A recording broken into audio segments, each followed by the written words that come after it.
notre Dieu va s'irriter. C'est dire, tout d'abord il va verser 7 coupes de fureur sur, et enfin envoyer le Fils du roi des rois et Seigneur des seigneurs, pour détruire toute l'humanité. Alors quand le précleste Yav va verser les 7 coupes de fureur. Ceux qui sont sauves, les sauves de cette époque, ainsi que tous les sauves du livre de vie de l'agneau, seront tous DJ, arrivent sur la mer de verre. Ainsi le précleste Jova entendra les clestes et terrestres enfants debout sur la mer de verre, en chantant le serviteur de Dieu, le cantique de Mose et le cantique de l'agneau après cela. Le Dieu le pré-Jova a donc décidé de déverser 7 coupes de fureur pour détruire l'humanité. Ce moment-elle, l'humanité aura-t-elle encore une personne juste? Plus une seule, tous seront Satan. Sur la terre, ce moment, Dieu pourra hardiment détruire l'humanité par sa fureur, car le pré n'aura plus de regrets et ne sera plus inquiet de quoi que ce soit, car tous les enfants du pré seront arrivés au ciel. Mais maintenant le pré patiente toujours, parce que sur terre, il y a des millions de peuples de Dieu. C'est pourquoi Dieu patiente toujours, et ne déverse pas sa fureur sur l'humanité. Mais quand le peuple de Dieu sera DJ-mon au ciel, la terre sera entièrement peuple des sujets de Satan. Alors Dieu versera nouveau les 7 coupes de fureur. Voyons. Ce qui concerne les 7 coupes de fureur. Il est dit ici, je regardais, et dans le ciel le saint tabernacle de l'arche s'ouvrit. Ceux qui déteignent les 7 derniers flots, les 7 anges sortirent du temple, revêtus d'une lin pur éclatant, et ayant des ceintures d'or autour de la poitrine. Et l'une des 4 traits vivants donna 7 coupes d'or aux 7 anges. Donna les 7 coupes d'or aux 7 anges, pleines de la fureur de Dieu qui vit au cycle des cycles. À cause de la gloire de Dieu et de sa puissance, le temple fut rempli de fume, de sorte que personne ne pouvait entrer dans le temple jusqu'à ce que les 7 anges eussent fini de déverser ces 7 flots. Ceci parle des 7 anges tenant les 7 coupes de fureur de Dieu, dont chaque coupe doit traverser sur la terre. C'est merveilleux. Le pré utilise 7 coupes. Tout d'abord, il y a 7 sceaux. Les 7 sceaux brisent par le Seigneur Christ. Ensuite, il y a les 7 trompettes sonnent par les anges. Et enfin, il y a aussi 7 anges tenant les 7 coupes de fureur. Tout parle du chiffre 7, parle du 7. Il semble que l'avenir nos louanges devrait être 7 trompettes. Cela devrait suffire. L'avenir, nous sonnerons aussi les 7 trompettes, afin que Dieu soit glorifié. Alors, quand ces 7 coupes de fureur seront versées sur la terre, il y aura des catastrophes sur la terre. Voyons d'abord la première coupe de fureur. Oh, elle est verse. Lisons le premier paragraphe du chapitre 16. Et j'entendis une voix forte, qui venait du temple, et qui disait aux 7 anges, allez et versez les plaines de la fureur de Dieu. 7 coupes d'or sur la terre. Le premier ange s'en alla, et versa sa coupe de colre sur la terre. Et un ulcre malfaisant et douloureux frappa ceux qui avaient la marque de la BTE et qui adoraient son image, disant, la fin. Adorer ce royaume de Satan, ou sur leur front, sur leur main droite, ayant de Satan le drapeau, le nom ou l'embellum national, ils eurent de nouveau des ulcres sur eux. Les ulcres rendirent leur corps, couverts de chair putréfie. Des ulcres douloureux et insupportables. Pour les frapper, c'est la première coupe de colre, qui fit tomber des ulcres. Alors concernant ces ulcres, l'époque de l'Égypte ancienne, Dieu, pour sauver son peuple, envoya aussi des ulcres pour frapper l'Égyptien, sur le corps d'Égyptiens, et aussi sur le bitail, qui furent également couverts d'ulcres. Dans le livre des juges, il est aussi écrit, concernant, dans les juges, il est aussi écrit que l'arche de Dieu fut capturée, lorsqu'elle fut emportée chez les Philistins.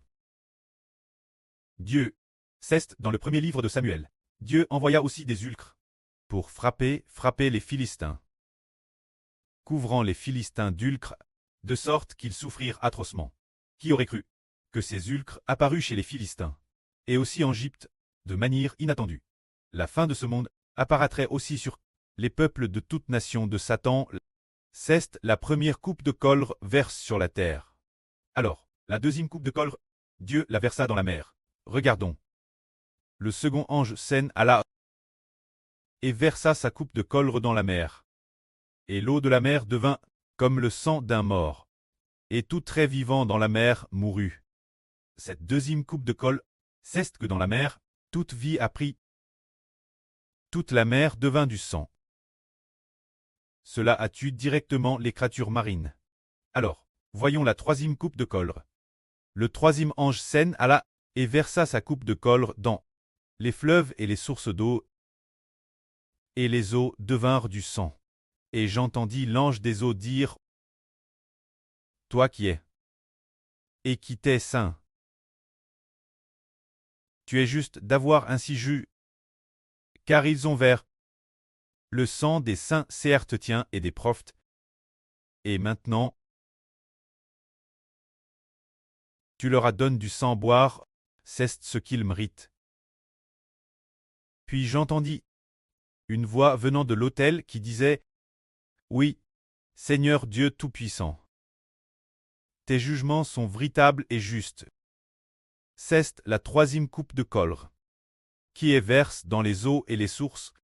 Ainsi toute vie dans l'eau a pris. Les eaux sont devenues du sang.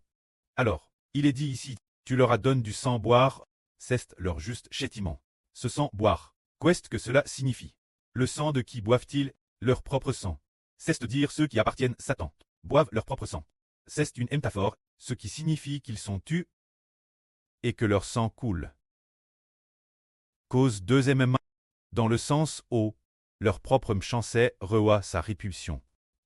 Ces gens, elles, sont détruits. Cause de leur propre méchanceté.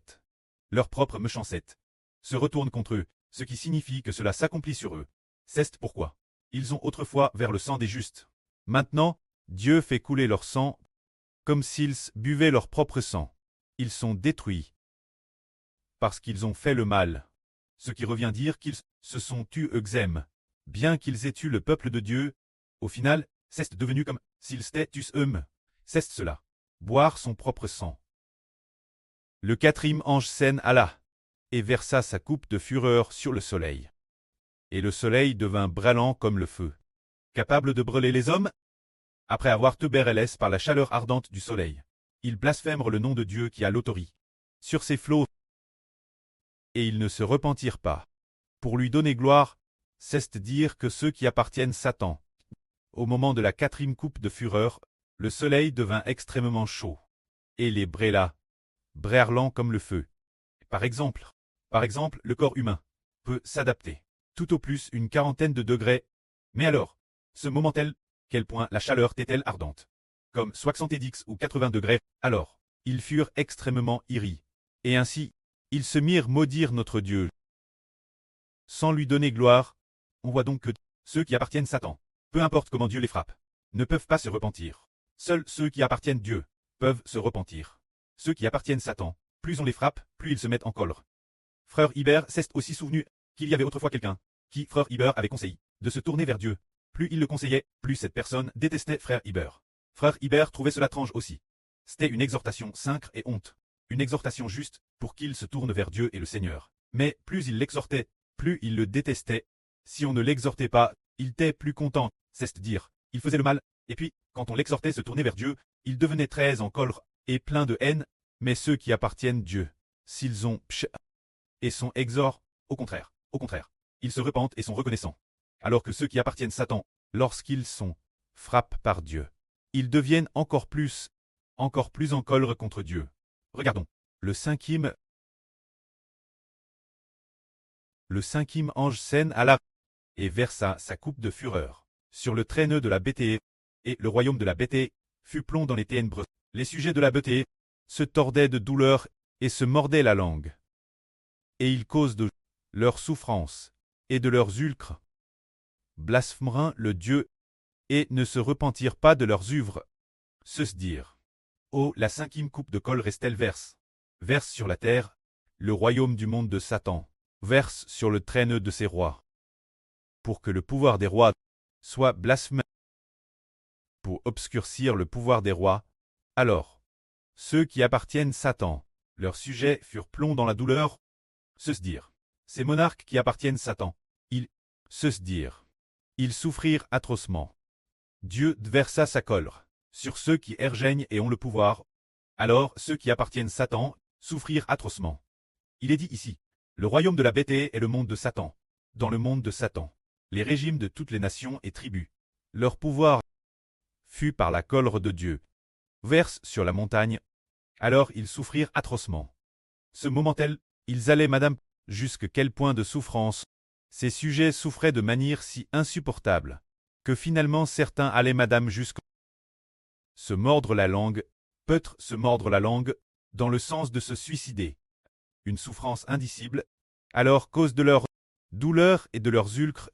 Alors, au contraire, scène prirent Dieu, proférant des blasphèmes, attaquant notre Dieu, voilà ce que sont ceux qui appartiennent Satan. Ils ne se repentirent pas.